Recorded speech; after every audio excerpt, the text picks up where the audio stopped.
Hey everyone, I'm out here in the backyard, so I might get interrupted, but don't worry about it. Welcome to week 2. Let me start off by reminding everyone that you never have to feel confused in this class.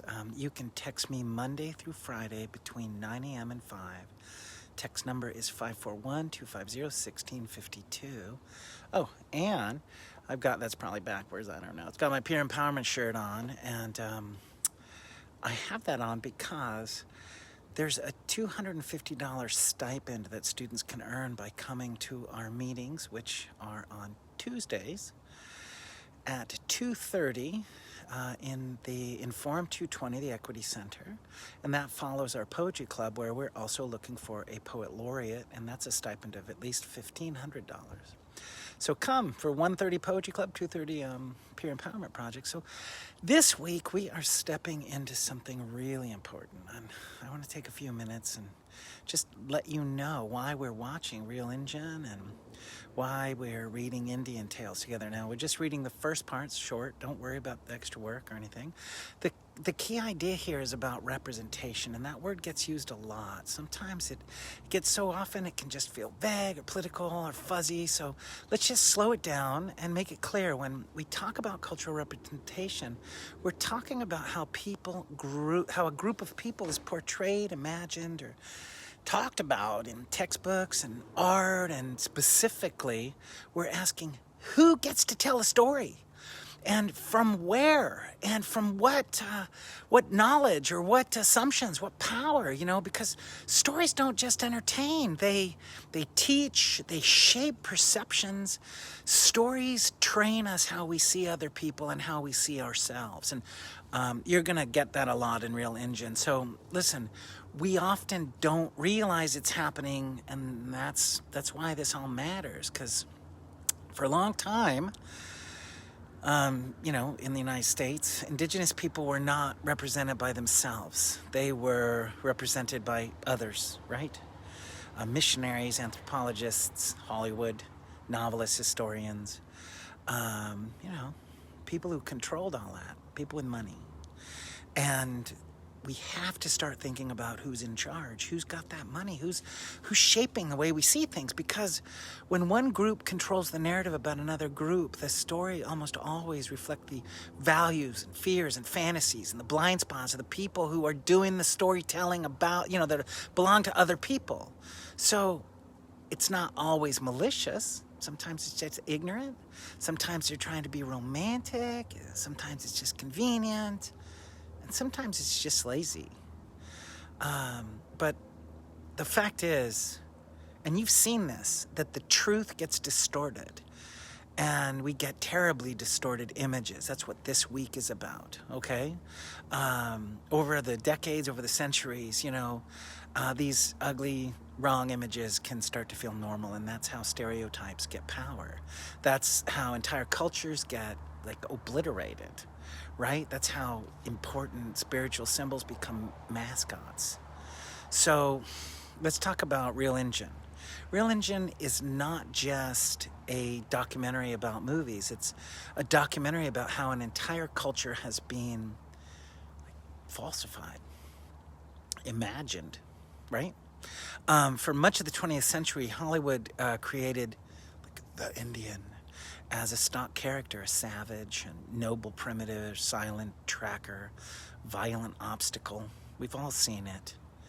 And the problem is not just that these images are inaccurate, but the problem is that they replaced the real people. So when you grow up seeing the same limited images again and again, you start to believe that's what really is out there. And the culture is doing a little bit better, but when Indigenous people see those images of themselves, images created by outsiders only, it can be really alienating, because you're not seeing yourself, you're just seeing like a costume, a projection. And Real Engine asks, sorry about the noise, what happens when people are controlled by the images of others? And what happens when they finally start taking control of their own stories? So we're also this week going to take a peek at Indian Tales. Now, let's bring in Jaime de Anglo's positionality in this. It's complicated, right? D'Angelo was not Hollywood. He lived for 20 years, for 2 decades with the Native American communities. He learned their languages. He listened. He was respectful. He was deeply, deeply invested in this, and yet he was an outsider. And he knew it. And when you read the preface that I'm linked to this week, you're going to feel this same tension, you know? He says straight up, I mixed tribes and I invented things and I changed some stuff. Don't worry about it. Don't worry about it, right? Yeah, don't worry about it. No, do.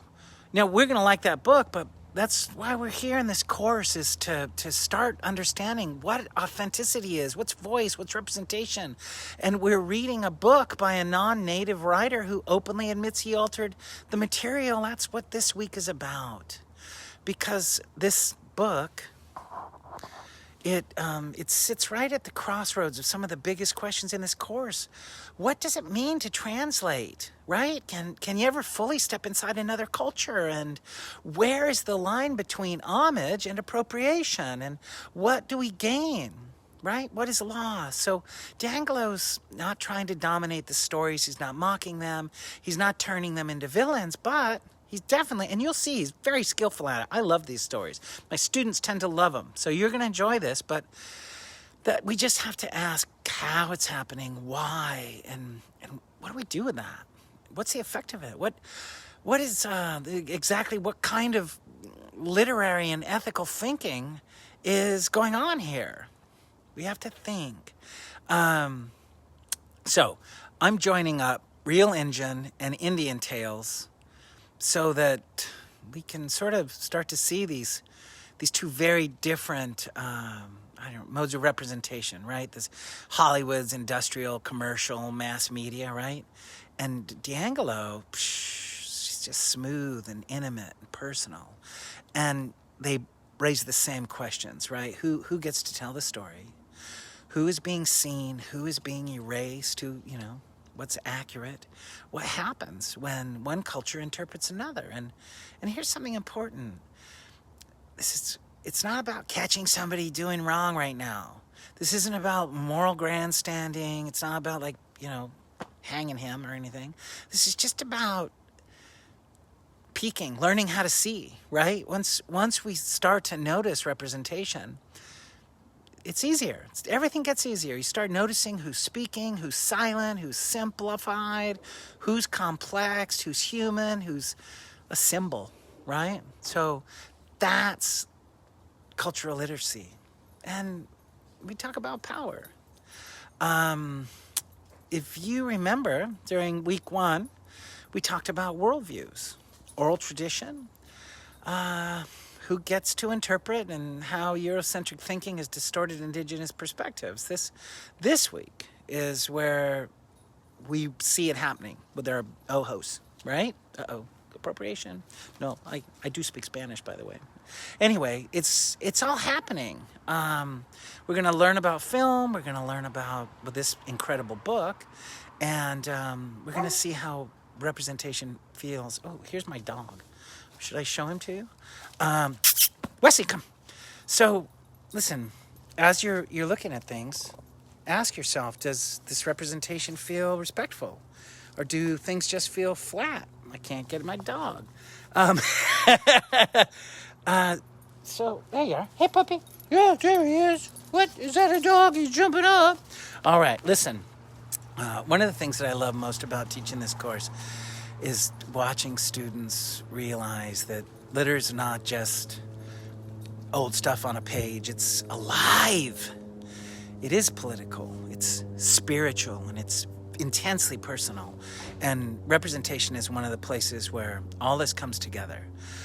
So get into Real Engine with open eyes. Read Indian Tales with curiosity and not defensiveness, just enjoy it. Read it out loud to somebody. Right? Ask questions. The answers aren't always they'll take some time, right? This is the work. This is the work we're doing. So I'm glad you're here. And I'm excited about this week, and I'll see you in the discussions.